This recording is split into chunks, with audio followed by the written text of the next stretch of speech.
ओम नमः श्री यतिराजाय विवेकानंद सूरये सच्चित सुख स्वरूपाय स्वामिने तापहारिणे. So we were discussing Sutra number 40 of Patanjali's Yoga Sutra, the first chapter, which is entitled Concentration and its Usages. Concentration and its use.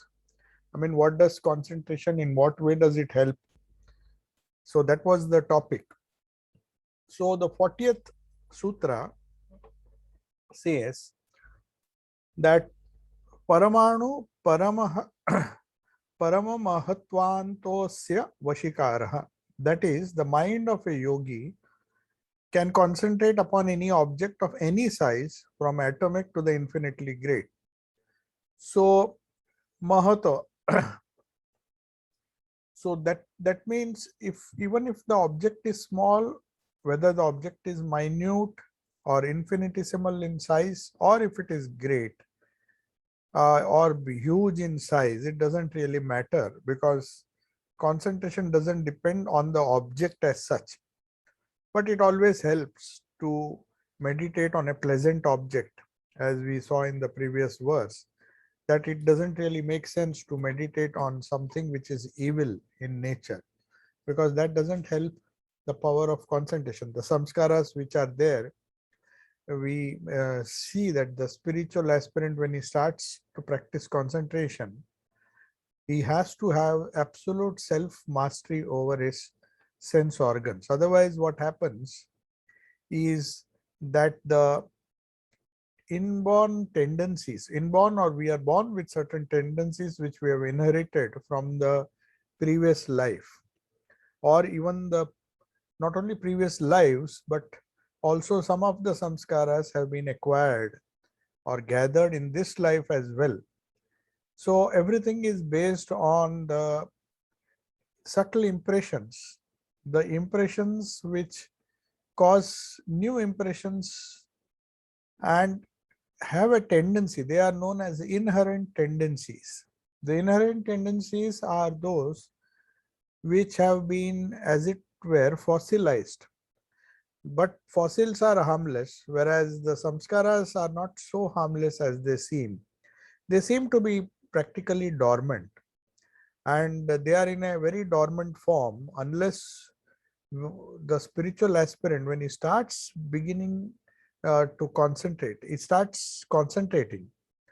So when he starts concentrating, he has to go into the innermost recesses of his mind, and that is where he encounters these samskaras. So whether the object is small or big, it is important nevertheless, because it all depends on the object of meditation. Suppose, as we saw earlier, if we meditate on the heart of a realized soul, or somebody who has a lot of peace and uh, other spiritual qualities associated with his personality, then there is every chance, when we start meditating on the different aspects of that personality, that we inherit those same qualities.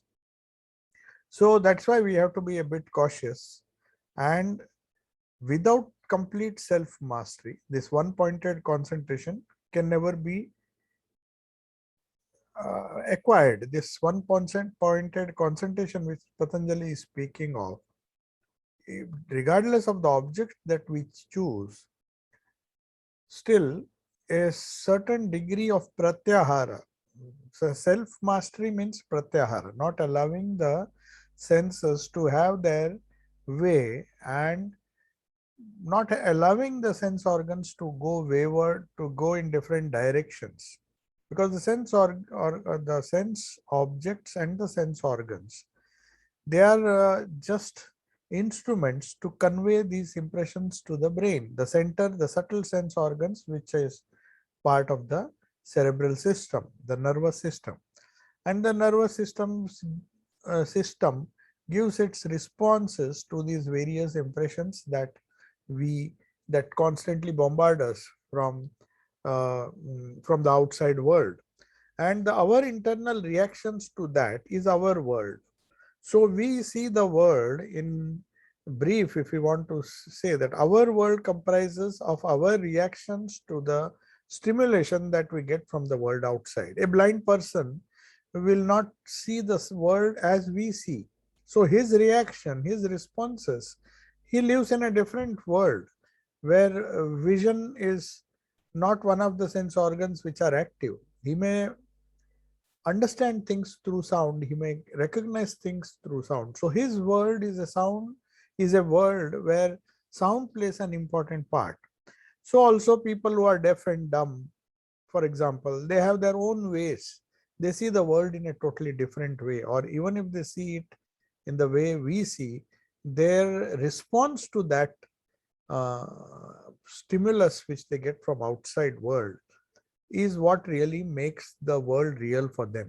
So our reality, when we say reality, when we say the world is real, it's our response to the world that is outside. So it makes a huge difference to decide and to choose a object of concentration. And if we don't choose it wisely, then it is that concentration can be harmful.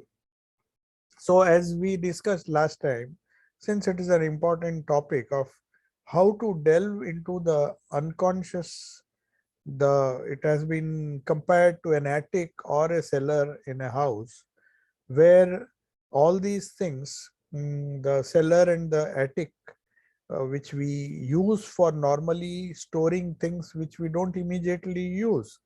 That is the purpose of the cellar. If we don't know what to do with certain things, that's why some people, they want to keep their house very simple and uncomplicated. If they don't use something, they just dispose it. But there are certain kinds of uh, mental attitudes or complexes, you can say, where people are just keep on accumulating things. They connect it with a false sense of security that they get when they feel things are around them. They just don't want to part with anything, even a simple plastic, and then they accumulate things. Then when they find it is not manageable, they push it in the attic or the cellar of the house. If one has a big cellar, then there is likely to be a lot of rubbish in that. And because we are uncertain, we do not know, we don't know how to deal with all these objects, impressions. And before we know how to deal with the impressions that we get from the outside world, we expose ourselves to that. That is why when a child is exposed to a lot of outward stimuli, we just don't even think how much harm we cause by giving this remote and ask the child to be in front of the social media. Though it has its own advantages, you can learn many things quickly in a very easy way. Things have become very easy, but at the same time, it has a tendency to uh, create a sort of uh, problem in the mind where a lot of unnecessary things which you do not know how to dispose, what to do with these impressions, they are stored in our unconscious, like the cellar in our room. So many things we consume, and then if we don't throw it off, we don't dispose it off through our discrimination, if we don't have the sense of discrimination, then we have a tendency to keep it because we are undecided. We don't know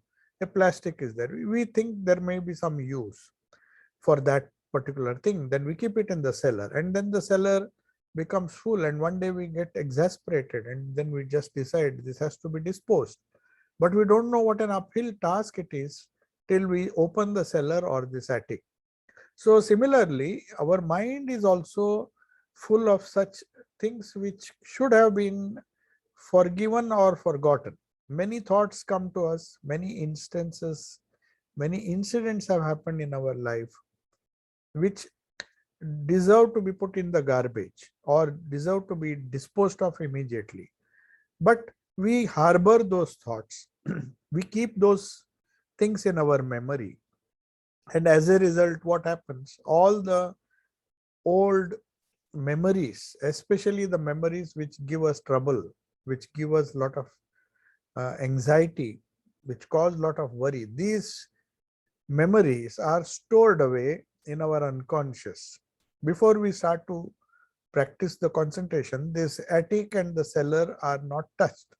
So we think our house is neat and clean. Our mind is neat and clean. There's no garbage in that. But we don't realize that over a period of several lives, we have collected a lot of garbage which is still there in the attic. So attic is like the chitta or the subconscious mind. Chitta is in fact the whole repository of good and bad thoughts. So we don't have to bother. Just as bad thoughts are there to drag us down, the good thoughts also come to our help. Some of good samskaras, if we have taken the pains to cultivate it, if we had been positive all our life, if we had chosen to sip only the honey, like the honey bee takes only the honey, doesn't sit on garbage, as Thakur used to say in his Kathamrit gospel, that the honey sits only on the honey bee sits only on the honey or the flower, whereas a fly, ordinary house fly, sits both on garbage as well as sweets.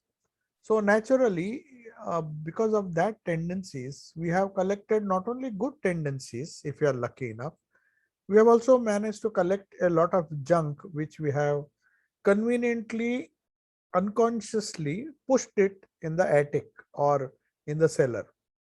This pushing is known as repression. So there is one thing you suppress or you repress. So repression is bad in the sense it happens in an unconscious way. Because of your indecisiveness, because of our indecisiveness, we suppress certain things and don't allow them to come to the surface. And that gets solidified or petrified, as it were, into a fossil, and then it goes into our attic. So this unconscious suppression, which is known as suppression, whereas repression, repression, the suppression which we do is a conscious effort, and it is like something like disposing of a thing which we don't need.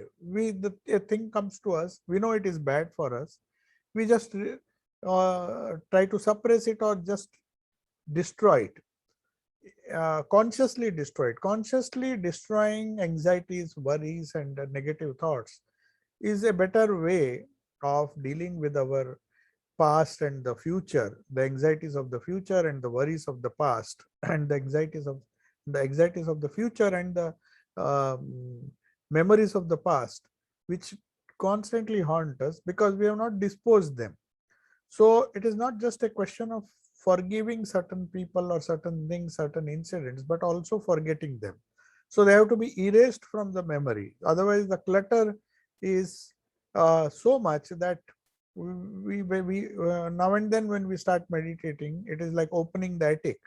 We try to clean the house and then we find, oh, there's a huge garbage heap lying there. Love full. So people say, when I was not meditating, when I was totally new to the spiritual life, I was a happy person because I had no worries, because all the garbage was conveniently pushed and stored in the attic and the cellar. But when I took to spiritual life, then I decided to clean my house. It is only then the question of cleaning the cellar and the attic comes. So cleaning of this unconscious mind is a big task, though it is unpleasant, but it has to be, we have to undergo that. And though it is bad in the initial stages, it may be unpleasant in the initial stages, because when we suddenly come across certain thoughts which we thought we are not capable of thinking, and then that causes, somehow it causes a kind of worry or anxiety, and that anxiety leads us to that anxiety leads us to a situation where we are not able to concentrate on the present. So it's not that they were not there, they were there, but when we decide to clean it, clean the subconscious or the unconscious mind, That is when we try to open the attic and cellar, and then it won't do if we just say, oh, there is a huge thing to be disposed. We have to start someday or the other and clean the cellar and attic so that our house is clean. So that is what this sutra means, that whether you meditate on the anu or the great things, each one is capable of, unless it is disposed of suitably, we keep our house clean, it can cause problems. So it is known as a, it is a sort of mental house cleaning, that we have stirred up and then a mess has been created because we have stirred up and we have decided to clean our house. But there's nothing to be afraid of, because when we agitate our mind, when we try to meditate, the mind gets agitated because it is not used to, uh, it is used to going with the current, or it normally follows the path of least resistance. So our mind seems to be placid, calm when it is not active. But when we are active, meditation is one of the most active uh, phases or active part of our life. So when we meditate, you have to be fully conscious. Many things we do unconsciously. We do in a just like machines. Many of our tasks, if you see, observe very carefully, many of our tasks we seem to do without apparently giving it our full attention. That is why there is a wonderful book which Revered Swami Bhuteshanji used to recommend, especially the novices who joined the monastery, used to ask us to read a book known as The Miracle of Mindfulness. He says, before we reach a stage where we can start meditating or we can undertake a meditative life, we have to first be mindful of what we are doing. To be mindful means what? To be conscious of every action, every thought that comes in our mind. So it's not just a reactive mind that is activated. We get certain stimulus, it causes a reaction in our mind, but the mind, another part of the mind should have a capacity to watch that. As to watch that reaction is known as mindfulness. There are so many mindfulness meditation techniques. I'm not talking of those things. They are advanced meditation techniques in some schools of Buddhism, but that is not the point. To be mindful of doing, mindful of meditating. When we meditate, we just don't do it mechanically, just as we breathe. Some people have a tendency to just sit for meditation or concentration and do it in a very mechanical way, but they are not intensely active. So unless there is an active effort in trying to clean the house, the unconscious, especially the cellar and the attic, the house is not going to be clean. So in that you have to voluntarily undergo a little bit of stress or strain when you see that there are so many things to be disposed.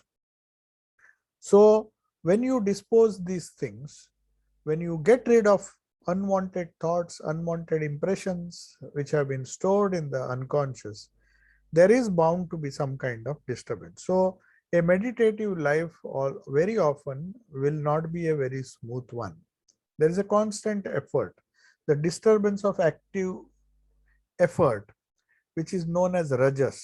So when a person is tamasic, he is apparently very calm. As I said last time, a tamasic person, because he is inactive, he is not mindful of all his activities. Everything is going on in a reactive mode like animals. Animals are the most tamasic in the world, unlike human beings, because they just manage to live by this with the help of a reactionary mind of theirs.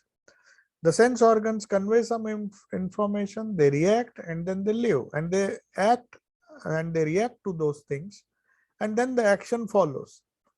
So it is a reactive uh, type of life. The mind is in the reactive mode. So that is a purely tamasic mind. You just react. Somebody gets angry on me, I get angry, and then I just think the whole thing is over. But we don't realize that am I consciously understanding why I should get angry, whether I should get angry or not? What is the reason why I'm getting angry? All those things we don't have time to ponder because our life has become so fast. It is always has a tendency to go back to this tamasic or reactive mode. So we find a tamasic person, since he is reactive, he doesn't have any worries or anxiety. Apparently, he doesn't have because he is too dull even to worry or to be anxious of something. So it is a person who tries to take matters in his own hands, and then he decides, he passes through a phase of rajas, the slightly higher guna, where the mind and the reactive mind, he makes a conscious effort to find out what is ailing him, what are the problems that are disturbing his mind. And when he does that, he comes across a situation where he thinks, I was much better off. It's like a tamasic state. I repeat this example again because in the Sri Ramakrishna is giving this example in the gospel as well. The ostrich, somehow he had heard that this ostrich, that bird, which runs very fast, but when some enemy is chasing it, it goes into the sand dunes, and tries to put his head inside. It cannot see the world, but it doesn't realize that its body is still outside and the enemy will come and catch it. So tamas, surrendering into a tamasic state and doing nothing, is a very passive state where there is apparently everything is calm. So we don't want to put in any effort, but thinking that we are happy now, why should we bother? But that tamasic state, ultimately, the samskaras which are there in the unconscious, they will come out sooner or later. Then we don't know how to deal with it. So tamasic mind is not the solution. We have to agitate it. That agitation which happens, the violent disturbance of our active effort, the active effort that we do, and violently go into the recesses of our mind. When it happens, we elevate the mind to the rajasic state. And after a long time, after a long struggle, we start observing, and then we say, is it really, is my mind, is it good for my mind to be always disturbed? I slowly become mindful of this disturbance. When you become mindful, you are slowly detaching yourself from the reactive mind. The buddhi is getting awakened. When the buddhi is awakened, the mind becomes sattvic. Then you see two parts of the mind. One part which is reacting, which becomes sad, which becomes hopeful, which becomes full of joy. So there are a lot of ups and downs. But another part of the mind is calm and cool. It doesn't bother. It just sees, oh, that day I was very happy, but now I'm sorrowful. But I don't worry because I know after some time this sorrow will go. So Holy Mother used to say that when you are standing on a bridge, there's a lot of water passing below the bridge. So the water does not stagnate. So also she said all these thought waves which come, they come, sometimes they overwhelm you, they overwhelm us, but they won't stay long. Some new thoughts will come, some more pleasant thoughts will come, sometimes bad thoughts will come. So that way we mindfully watch these thoughts, and then we become sattvic. When we start observing these things, when we watch our struggles, our distress, and don't get panicky. So people, when they are in the beginning of their spiritual journey, they say, I was much better when I took to spiritual life. When I took to spiritual life, started practicing meditation, I suddenly found that the agitated mind has become more agitated, but it's a good sign. This active effort, the phase of rajas, will somehow, when it calms down, it will lead to sattva. Otherwise, we'll be immersed in tamas. So, we must not mind that struggle, and we must continue the struggle with all the temporary setbacks until we reach this one pointedness of concentration, which is very essential. Patanjali's goal is to somehow make the mind one pointed. So now he explains it how it happens, why it is so difficult, how difficult it is to cause the chitta vrittis, the waves of the mind, to calm down. He says, Shrina vruttehe abhijatasyeva maner grahitru grahana grahyeshu tatah tad ajnanata samapatti. Samapattihi. So this is a long sutra. So what it means is Shina Vrittehe. So when the vritti becomes Kshina, just as a pure crystal, suppose you take a pure crystal which has no color of its own, it takes the color from the object which is nearest to it. So manehe, mane means the color of the jewel which is lying, object which is nearest to it.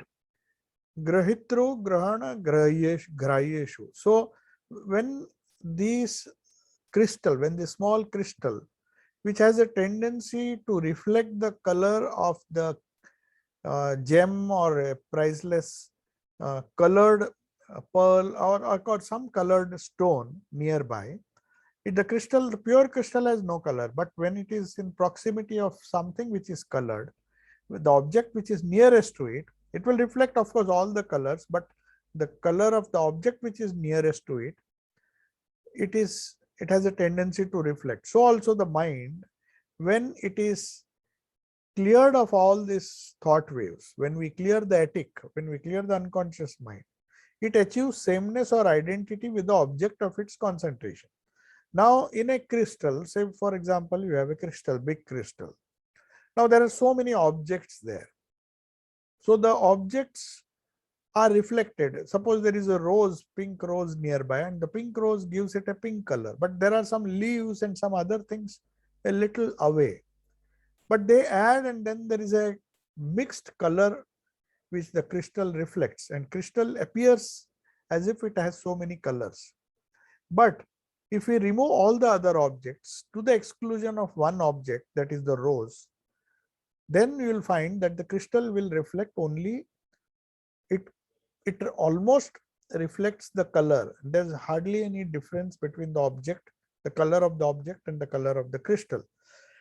So it is not a mixed color, but it is one particular color. That is the object of concentration. So we have many colors, we have a many colored personality, but we select one ishta, we select one particular object on which we focus our attention, we try to concentrate and then immerse ourselves. Our crystal of our mind has a tendency to take up that color. So till it is fully colored, it gets fully colored by one color if all the other colors or all the other objects are removed from its proximity. Removing of all the objects, other objects which are near that crystal, means removing all the unnecessary and useless vrittis. So chitta vritti nirodha means controlling the mind waves. So it can be done according to verse 40 by meditating on any object, good object, which is either very small or huge. Whatever conception of God or whatever conception of eternal truth we have, it is. So we get that crystal gets the color of the object nearby. So it achieves the sameness or a fixed identity with the object of its concentration. So you meditate on Thakur, you meditate on Krishna, you meditate on Rama.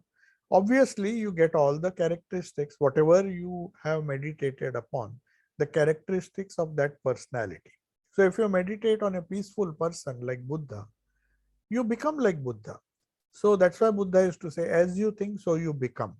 So he knew the power of thought, the power of concentrated mind.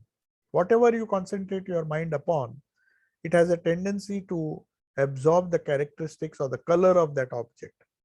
So this may be either a gross object or even or the organ of perception or the sense of ego. It can be anything.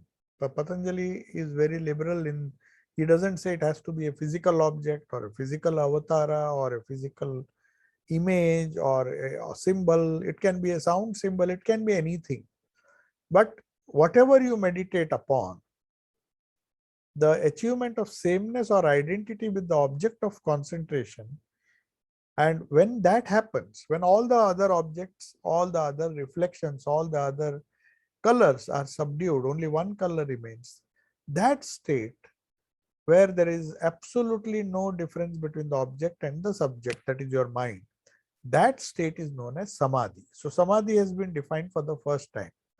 The various objects of concentration which have been referred here have been discussed in the commentary, earlier commentary of all the verses which we discussed, because there they say you meditate on the heart of a noble person. So all those things I'm not going to repeat. The state of yoga, which now Patanjali is referring to, that is samadhi, may be achieved on each succeeding level of phenomena. That is, we discuss so many sutras, either meditate on Om, meditate on Pranava, meditate on somebody whose heart is purified, some noble heart, so many things. But in each case, each succeeding level of phenomena, you can meditate. And we may begin with the outward objects and penetrate towards the most inwardness of the individuality. That is why we ended with that heart, the idea of heart. The meditation on the heart, we discussed a lot why we should meditate on the heart, at the heart center, because that is the process through which though we begin the meditation on the external objects, we slowly internalize it. And when we internalize it, and it results in some kind of inwardness, antarikta, it is known, the Sanskrit word is known as antarikta. That means when you, our mind, which is naturally outward going, has to be turned inside, and progressively, if you see all the sutras, Patanjali is starting with an object outside, the heart of a person, an external incarnation, or an external Purusha, anything external, because that is the most easy way for most of us to meditate. We are so external.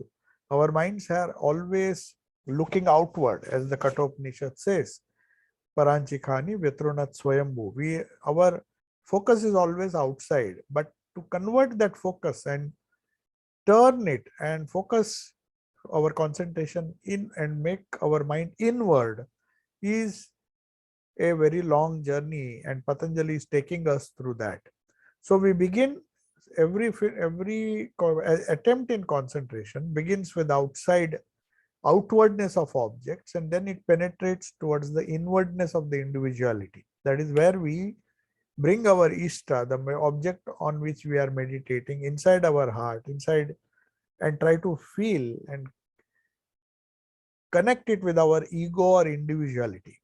So Sri Ramakrishna used to say, the kacha ami, which kacha ami means the raw I or raw ego. The difference between raw ego and the ripe ego, the paka ami, is only this much.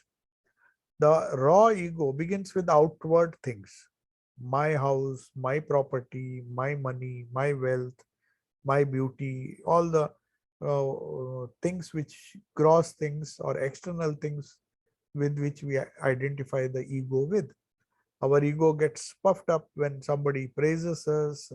We sometimes have ego even in a subtle way, when somebody praises our qualities, sometimes praises our wealth and all the upadhis or all the external attainments that we have gathered. So that is outwardness. So the ego is still raw. It is a raw kind of ego which is harmful for spiritual life. That ego is harmful. But when that ego, the same sense of individuality changes to something subtle, something noble. I am the child of my Ishta, the God on whom we are meditating, the person whom we admire. I am the child, I am the friend, or I am, my relationship with that person who is noble, who is a prophet, or who is maybe a great personality. The more you identify yourself inwardly, or you go inward, meditate on the Purusha, which is eternal, which is flawless, which is pure, and which is full of joy and bliss, the more you associate your individuality, it is known as pakami, the ripe ego. That ego takes us inward. So that which takes you inward is a good ego, and that which takes you outward is a bad ego. Outward means we go towards the gross. So all kinds of samadhi, we will see there are different kinds of samadhi, depends on whether the object is outward or inward. But in any case, in whether you meditate and are satisfied with an outward object, even meditating on an outward object will give you a kind of samadhi which may not be very useful, but still Patanjali has discussed it. No kind of samadhi, Patanjali makes it very clear, whether the object is big, outward, inward, it doesn't matter. Focusing the mind on one object will give you samadhi. That tremendous power of concentration, that sameness of identity of the mind with the object on which it is meditating, it is known as samadhi. So it is like there are many thought waves, and there is one big wave, good or bad, which swallows all the smaller waves. Now people say, for example, you take some dictator or somebody who's focused on one particular thing. He gives up all the pleasures. Some of these great people, evil people, I mean, evil people who have achieved a lot, even they had one pointed concentration. But unfortunately, the object of their concentration was bad. And that desire or that kind of intensity of thought or concentration which they had on the object, though it was evil, it subsumed all the smaller desires. They did not get time. Even an evil person is a man of tremendous restraint. These fanatics who believe that only one thing is true, no doubt they are destroying a lot of people, but at the same time, they are men of tremendous self-control. For example, it was said that Aurangzeb, who was a very austere person, in the sense he never liked music, he did not allow anything which would disturb the senses in the palace, because he was one pointed in the mission of his life. Though he was a cruel person, cruelty and other things were there, because that sense of power, he was focusing on power. So he also led a very simple life. He did not run after the pleasures of life. He did not run. Only idea in mind was to increase his empire and become the greatest emperor of the world. So also so many people who have become great evil personalities, but great personalities in the sense, great in that sense, they were men of tremendous concentration. One great wave subsumed all the smaller waves. They did not have time for silly pleasures of the world. They were just like saints, but only the direction was wrong. The saints meditate upon something which is glorious, which is peaceful, which is universal, which is eternal, whereas these people, they meditate on certain objects which are not permanent, but their concentration, that great wave, subsumes all the small waves. So whether you want to achieve greatness in the negative side of life, the negative aspects of life, or in the positive, Patanjali here says concentration is very important.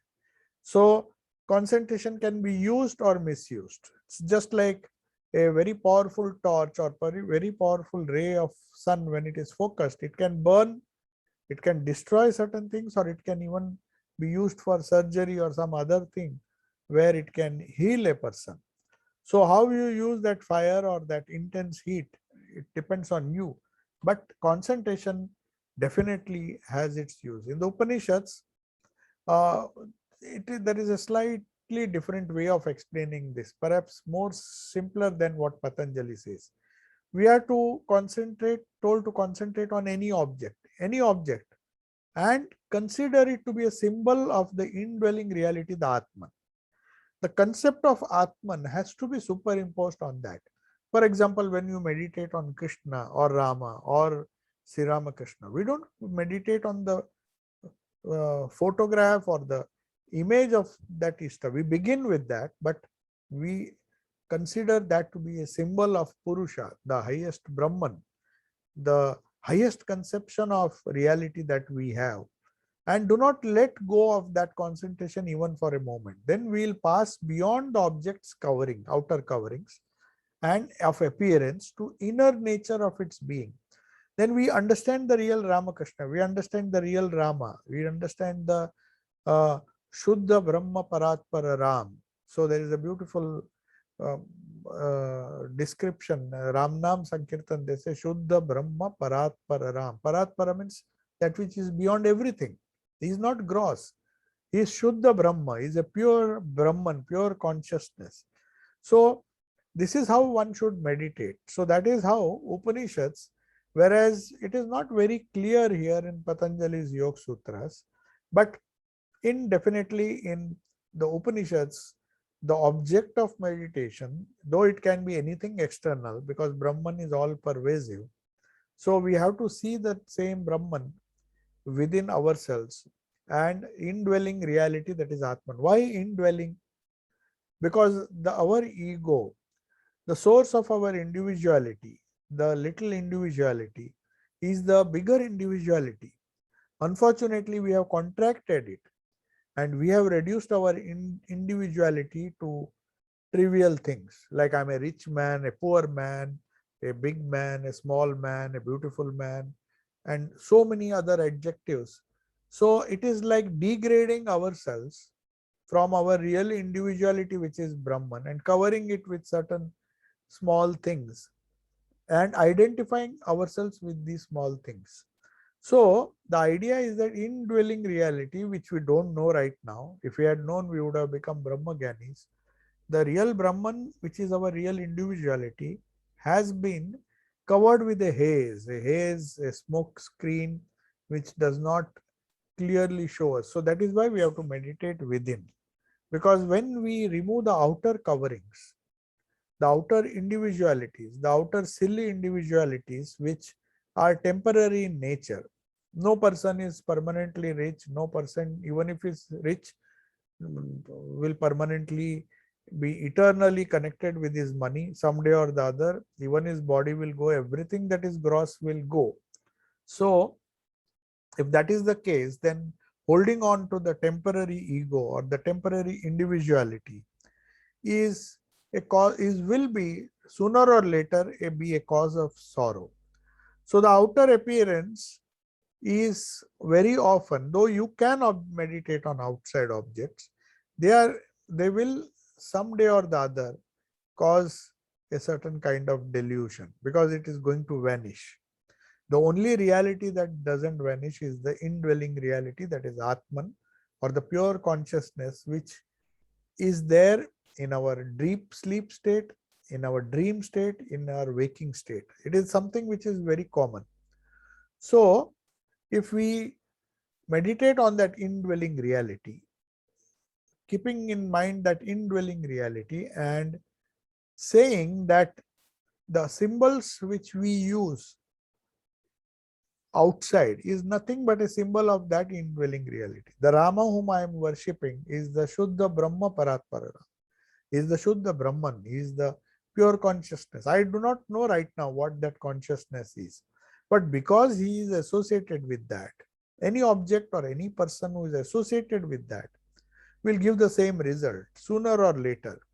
It is always better to meditate on somebody who has realized that state. That will help us to reach that reality faster.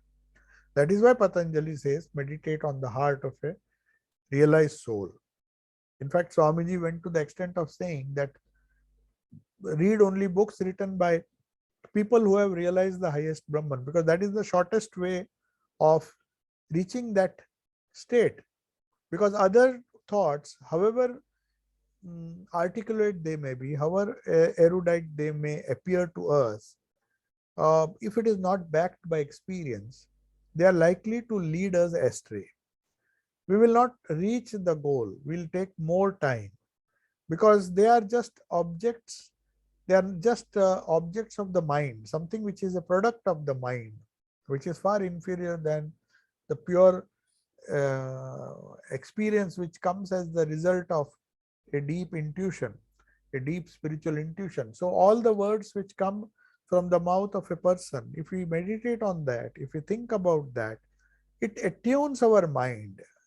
Just like when you have a different 4G, 3G phones, when you have a 5G phone, but you have to tune it and enable that 5G connectivity to get the best result. If you enable only, if you switch off or you enable the lower frequency, then you will get hold of the lower frequency only. So that is why meditation is like tuning oneself to the different uh, frequencies that are there in the universe. So meditation, concentration upon any object will bring you samadhi, but that samadhi will change in nature. So what are these different samadhis? With 42 onwards, 42, 43, 44, all these will describe the different types of samadhi, which is a result of intense concentration, where your whole focus is individuality is merged in the object that you are meditating on. So when you meditate on the gross object of concentration, which is mixed with awareness of name, quality and knowledge, it is known as Savitarka Samadhi. Tatra Shabdartha Jnana Vikalpaihi Sankirnaha Savitarka Samapattihi. So when you meditate on an object, say somebody meditates on a gross object, and you have, it is mixed with awareness of name, quality and knowledge. The name of that particular object, the quality of that object, and the knowledge associated with that object. It is always known as Savitarka Samadhi. It's just a technical name, you have to just remember. That is known as Savitarka Samadhi. Then there we have Nirvitarka Samadhi, where mind achieves identity with a gross object. The object is gross in both the cases, but you don't have, it is unmixed with any awareness of name, quality and knowledge. You just see the object, the outer form, but there is no quality, no name associated with that. The object alone remains, and this is called Nirvitarka Samadhi. So the object without any thinking, say black dot. Swamiji said sometimes he used to practice this Trataka or intense concentration on a black dot. Obviously, black dot doesn't make any sense. It doesn't have a name. Of course, we can name it black dot, but there's no quality, no knowledge associated with that. Just as we associate with an object of worship, say Shivalinga or maybe fire or something, we know that this is a symbol of purity, it is a symbol of holiness and many things. But when you meditate on an object without mixing the awareness of name, quality and knowledge, Smruti Parishuddha, Swarupa Shunye Evartha Matra Nirbhasa Nirvitarka. So we have learnt now, two sutras tell us what is Savitarka Samadhi, where the gross object of concentration is mixed with its awareness of its name, quality and knowledge. But there is another meditation which is unmixed, not mixed with the name, quality. You're just meditating on the object, the outer form. Object alone remains, everything else is forgotten. All other waves are subdued. Even in the first, all other waves are subdued, except that the awareness of name, quality and knowledge of that particular object. Apart from that, nothing is there. So if you are meditating on Krishna like gopis did, you meditate on the Leela of Krishna, you meditate on the form of Krishna, you meditate on his nature, you meditate on his flute, you meditate on everything connected with Krishna. So that is a kind of Savitarka Samadhi, where awareness of the name Krishna, the qualities associated with Krishna, the qualities, the knowledge of who Krishna is. So all those things, one when meditates, that concentration is, and that intense concentration, which is above dhyana.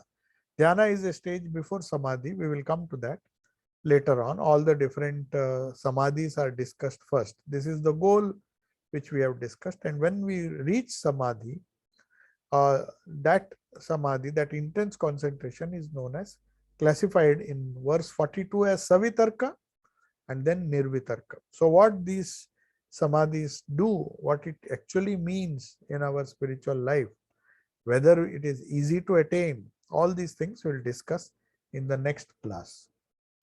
So now let me see if there are some questions in the chat. There are a few questions. Yeah. Yeah. How to control our senses, especially in this time and age when we have so many distractions pulling us to the world outside. That is question one. How to remove the negative thoughts from the attic of our mind.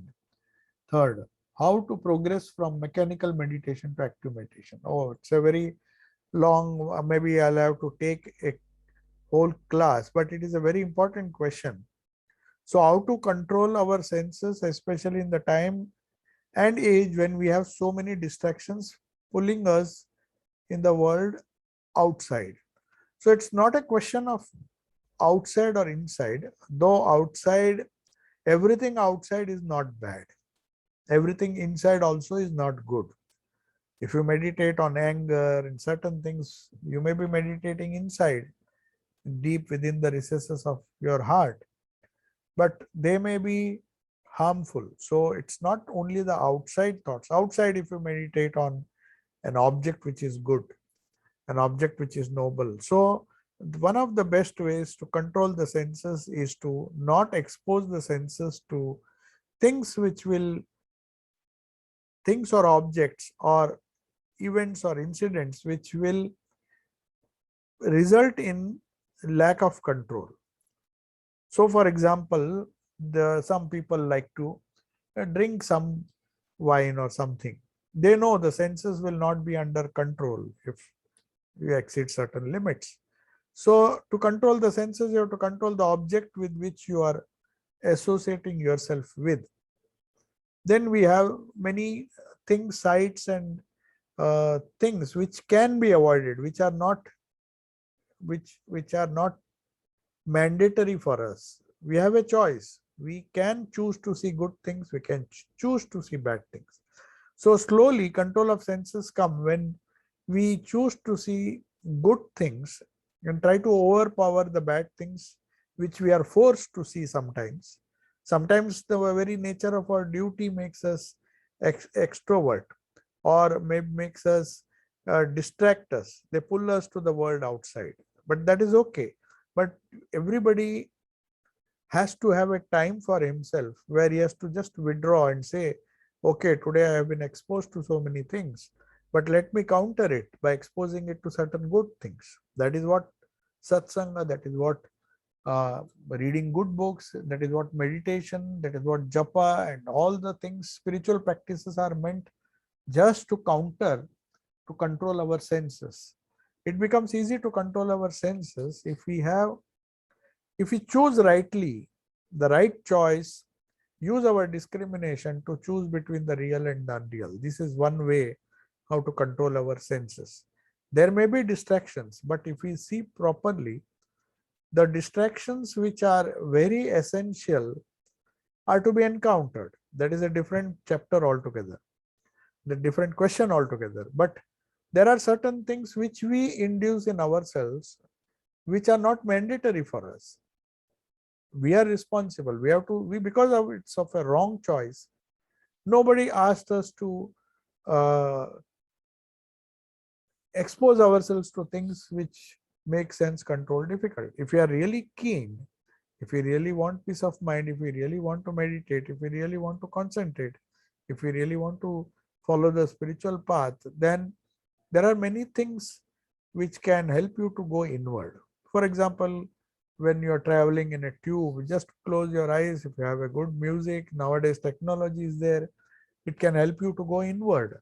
So the small bits of time which we get throughout the day, it can counter, can't stop the mind from going outside, but at least it can counter it. And proper usage of that time can result in slowly, progressively making the mind go inward. That is the first answer. How to remove the negative thoughts from the attic of our mind. Now, this comes later on. For this, one has to assume that you are not putting more and more useless negative thoughts in the attic. First of all, you have to stop putting stuffing the attic and the cellar with all these things. After having stopped doing that, which itself is a big struggle, then the question comes of removing those thoughts. The negative thoughts are already there. At least the first step to be taken is not to put more negative thoughts. So when negative thoughts come, you have to counter it with positive thoughts, subdue it for a little bit, and then intensify the meditation, and then you will see that the negative thoughts will rise. They will rise. So one need not panic, because that is how the cleaning process takes place. The very fact that we have decided to clean our mind, to open the attic, clean our house, and the very the very decision of opening the attic or cellar, it will bring out many good things also. Don't think the attic is only filled with bad things. There are so many negative things, but fortunately for us, over a period of time, over several lives, we have put some good things in the attic. So you use those good things and use them as a tool to remove the bad things.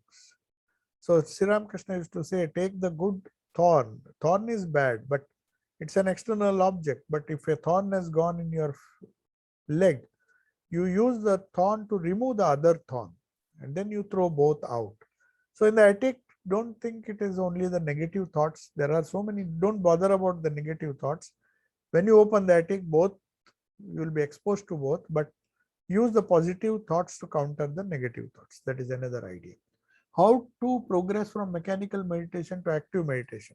The only thing is to increase the level of mindfulness. For example, if we begin the day, if we are not mindful, then we will do everything in a very mechanical way. Starting with brushing your teeth or taking a bath, all things can be done in a very mindful way. Suppose you have to hurriedly do some puja, even that, when you do it, or offer some flowers, or at least offer a incense stick, if some people have that habit, it's a good habit, but many times it becomes very mechanical. They have a puja room or some worship room where they will just do because it has become mechanical with them, but that will not help. But at least when you have to spend 5 minutes or 10 minutes or 2 minutes, do it with the feeling that this is the most important task, as important as catching a tube or going to some place to do some professional job. Give it the same importance. If that is done, then mechanical meditation, then when you do the actions in a conscious way, then your meditation also becomes conscious. That is the second one. Does Patanjali make any distinction between samadhi on the form and samadhi on the formless? Yes, he definitely makes. There are two more: nirvitarka, savitarka, nirvikara, savikara. There are so many samadhis. We'll come to that later. We'll not discuss it now. He makes, obviously there is a huge difference. You can't, all the samadhis, because their object is different, the results have to be different.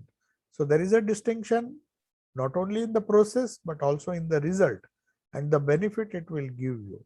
So Savitarka Samadhi will give you one type of benefit. Nirvitarka, there are other types of Samadhi which we will discuss.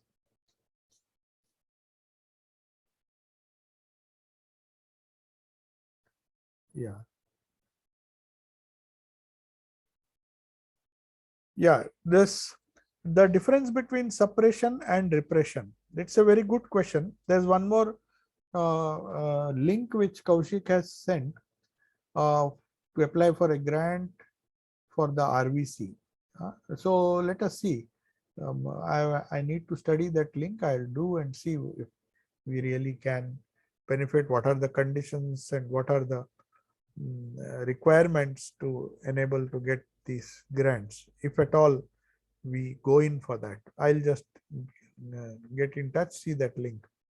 So the next question is, could you please explain the difference between suppression and repression? So see, repression, the basic difference is, when you repress, it is a automatic way. You repress certain thing, you do unconsciously.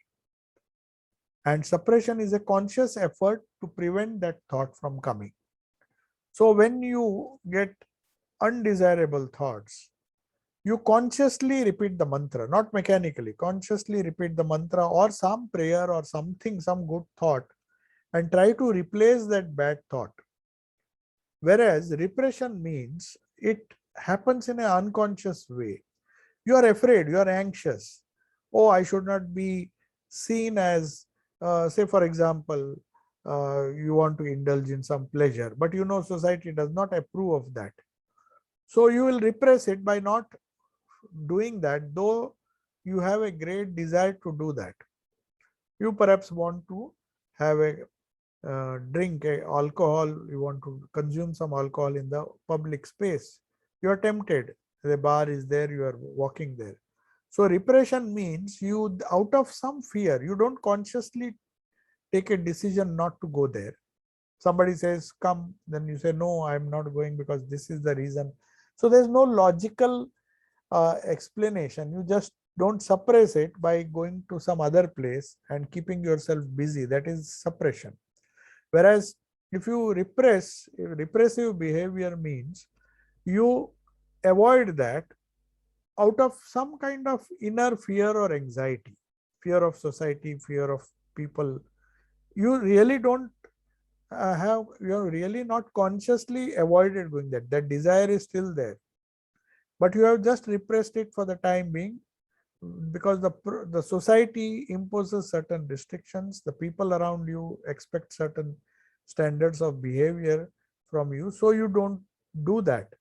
But the moment you are free, moment the props are removed, you go back and you fulfill that desire. So that is repression. And the opposite of it, the conscious uh, overpowering of the uh, uh, desire, or maybe the sense inputs, the reaction to the sense inputs you get, if it is done in a very conscious, in a very discriminative way, knowing fully well that it is harmful, and you use your awareness, you are conscious of it, you don't do it unconsciously out of fear.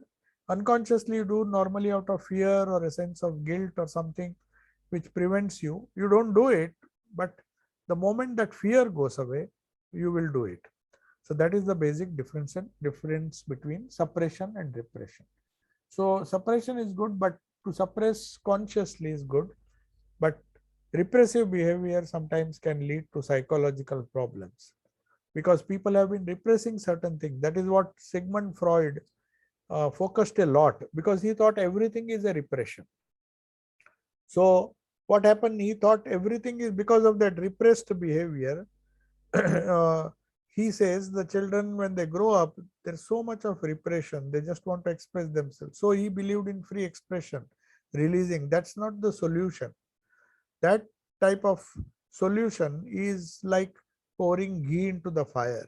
You just don't, just because you don't want the repression to have psychological problems, you allow its expression. That is not the solution. You have to consciously suppress it. So that idea of conscious suppression is typical in Indian psychologies, where you try to, it's known as tanukarana, where you use the pratipaksha bhavana, means the opposite emotion, to subdue a negative or dangerous emotion. You use a positive way. It's a much more positive way of dealing with the mind, and it does not cause repressive behavior, especially in children. Okay, so I'll take your leave. Om Shanti Shanti Shanti. Hari Om Tat Sat. Shri Ramakrishna Arpanamastu.